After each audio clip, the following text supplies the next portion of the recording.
बिस्मिल्लाहिर्रहमानिर्रहीम। Welcome students, उम्मीद करता हूँ आप सब खैरियत से होंगे। बच्चों, आज हम चैप्टर 8 हीट एंड थर्मोडायनेमिक्स की तमाम असाइनमेंट्स को सॉल्व करेंगे। बेटा, हमारे पास फर्स्ट असाइनमेंट है, estimate the total number of air molecules in a room of capacity 20 metre cube at a temperature of 27 degree at 1 atmospheric pressure. Given data में आपको बेटा वॉल्यूम दिया गया है, टेम्परेचर दिया गया है। पहले हम इसको केल्विन में कन्वर्ट करेंगे और फिर प्रेशर को बेटा हम पास्कल में कन्वर्ट करेंगे। तो बेटा हमारे पास बोल्ट्जमैन कांस्टेंट ऑलरेडी गिवन होता है 1.38 × 10⁻23 जॉल पर केल्विन। हमने फाइंड आउट करना है नंबर ऑफ मॉलिक्यूल्स को, और नंबर ऑफ मॉलिक्यूल्स को फाइंड आउट करने के लिए बेटा हम सहारा लेंगे आइडियल गैस इक्वेशन का, P V is equal to N R T. N is equal to हो जाएगा P V divide by K T. बच्चों, बहुत स्टूडेंट्स का प्रॉब्लम आ रहा था कि सर हमारा आंसर कैलकुलेटर पे सेम नहीं आता। तो बेटा आप इस मेथड से करोगे तो आप लोगों का भी आंसर सेम आएगा।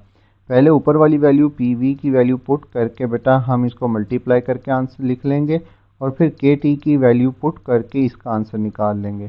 फिर ये दोनों वैल्यूज़ आई हैं, इसको इस फार्मूले में पुट करेंगे तो बेटा हमारे पास डिवाइड करने से आंसर आएगा 4.89 × 10⁻26 मॉलिक्यूल्स, और यही हमारे पास रिक्वायर्ड आंसर था। नेक्स्ट है बेटा हमारे पास a sample of gas is compressed to 1/3 to its initial volume. जो उसका पहले वॉल्यूम था उसको हमने कंप्रेस किया है गैस को, तो फाइनल वॉल्यूम जो है वो 1/3 हो चुका है at a constant pressure of 2.25 × 10⁻5 newton पर metre square. During the compression 200 joule of work done on the gas. Total जो वर्क डन हुआ है वो 200 जॉल था। और हमारे पास आपने फाइंड आउट करना है final volume of gas. Initial volume जो है वो V1 है और फाइनल वॉल्यूम V2 है। V2 जो है वो 1/3 है इनिशियल वॉल्यूम से। प्रेशर आपको गिवन है, वर्क डन गिवन है। वर्क डन का फार्मूला बेटा यहाँ पर W is equal to -P delta V। Delta V को हम ओपन करके लिख सकते हैं V1 माइनस V2। और यहाँ पर बेटा इस फार्मूले में जब हम वर्क डन और प्रेशर की वैल्यू पुट करेंगे तो यहाँ से बेटा V1 माइनस V2 की वैल्यू चेंज नहीं करेंगे, इसको दूसरी तरफ लेके जाके डिवाइड किया तो बेटा हमारे पास V1 माइनस V2 का आंसर आया -8.89 × 10⁻4 मीटर क्यूब। अब यहाँ पर बेटा V2 जो है नेगेटिव में है, जब इधर आएगा पॉजिटिव में होगा।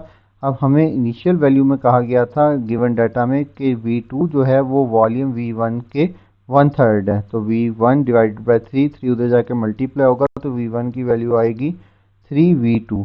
जहाँ पर V1 आ रहा था वहाँ पर हम पुट कर देंगे 3V2 को, और बेटा यहाँ से हम इस 2 को जब डिवाइड करेंगे तो हमारे पास आंसर आएगा 4.445 10⁻⁻4 मीटर क्यूब, और यही हमारे पास रिक्वायर्ड आंसर।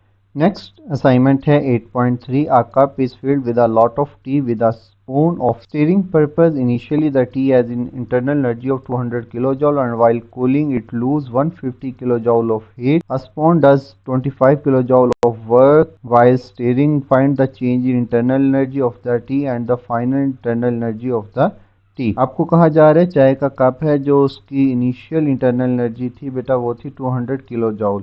हमने एक स्पून की मदद से उसको हिलाया है, जिसकी वजह से बेटा हमने बेटा 25 किलो जॉल वर्क किया है। तो बेटा आपने फाइंड आउट करना है चेंज इन इंटरनल एनर्जी और final internal energy.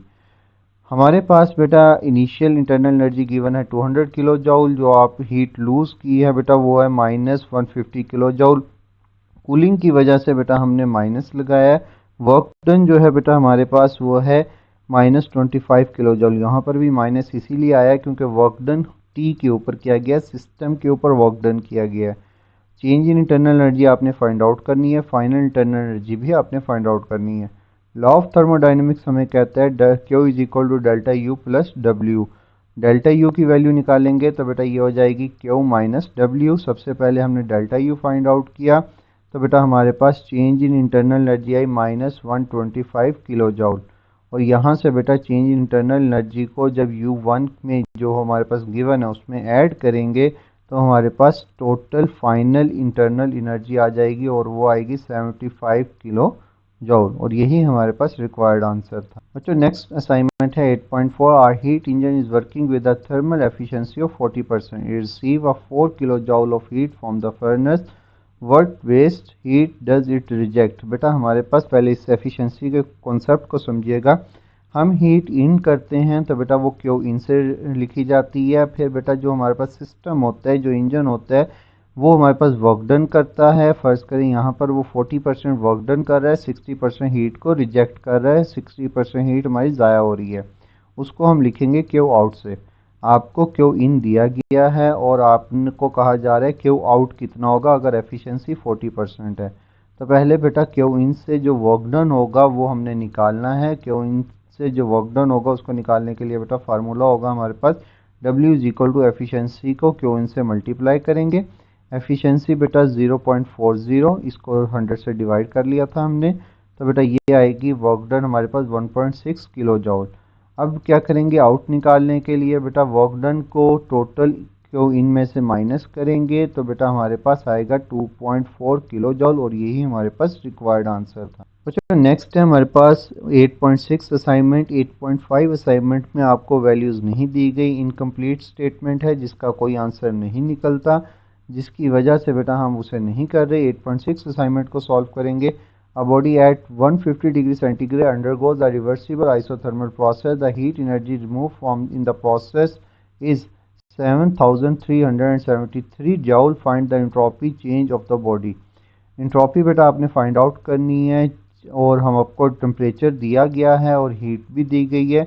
Delta S की वैल्यू आपके पास चेंज इन इंट्रॉपी जो है क्यू डिवाइडेड बाई टी, दोनों वैल्यूज़ को जैसे ही आप डिवाइड करोगे तो आपके पास आंसर आ जाएगा -17.4 जॉल पर केल्विन और यही हमारे पास रिक्वायर्ड आंसर था। बच्चों वीडियो अच्छी लगी हो तो लाइक और सब्सक्राइब करना मत भूलिएगा। थैंक यू, खुदा हाफिज़।